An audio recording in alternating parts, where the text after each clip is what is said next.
So friends, welcome back. If you could not tell, Miss Johnson was speeding up the pace of her reading so she could try to get it in before the 15 minutes, but it did not work well for her. So Miss Johnson's going to go back a little bit just so we can go over those parts Miss Johnson was kind of just speeding through. I'm going to start with the last paragraph on page 117 where where Arthur was trying to look mad at Ada. So Arthur tried to look mad, but it didn't work. Ada grinned at her brother as he shut the door, leaving Ada and her mom alone on the porch. Just then, the sky opened up and rain poured buckets onto the roof of the porch and splashed into puddles in the yard. The smell of the rain hit Ada's nose and she closed her eyes for a moment and breathed it in. It was not the kind of smell that curled her toes. It was a warm and cozy smell that mixed with her mom's perfume and was one of the best things in the world. Ada and her mom sat and watched the rain plop and splop and splash on the grass. Her mother put her arm around Ada and gave her a hug. Ada, she said, I'm sorry I didn't listen to you when you tried to tell me about Uncle Ned. I just didn't get it. Ada smiled at her mom. I know, said Ada. You know I'm very proud of you, said Mrs. Twist, and I know, said Ada. And then we see a picture of Ada Twist with her two kind of puffballs and her mom looking down, and they're sitting on the steps outside of their home, and her mother's looking lovingly down at Ada, and Ada's looking lovingly up at her mother. So, the last page.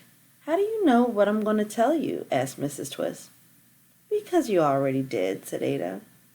And then it has a small little clip, this picture, on that page where it says, Things Mom Tells Me.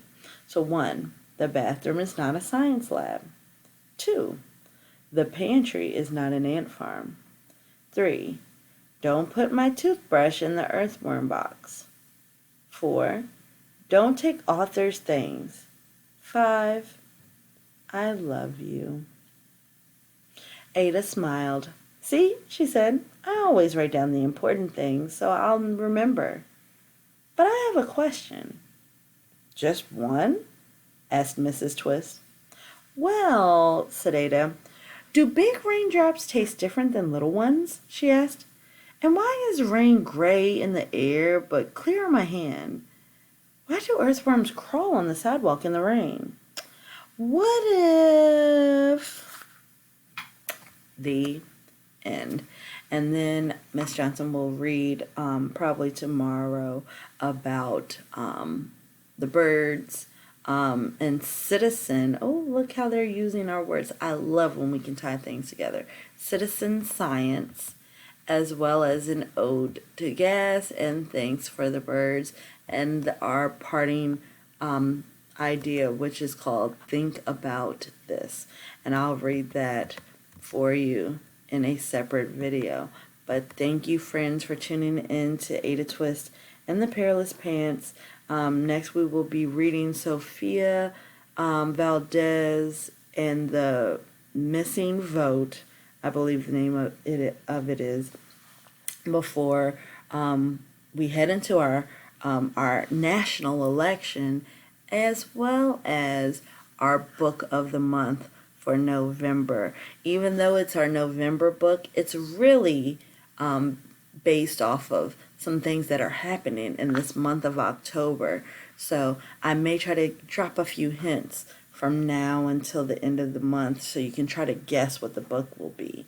But until then, I hope you have a great day, and I look forward to seeing you later, friends. Bye.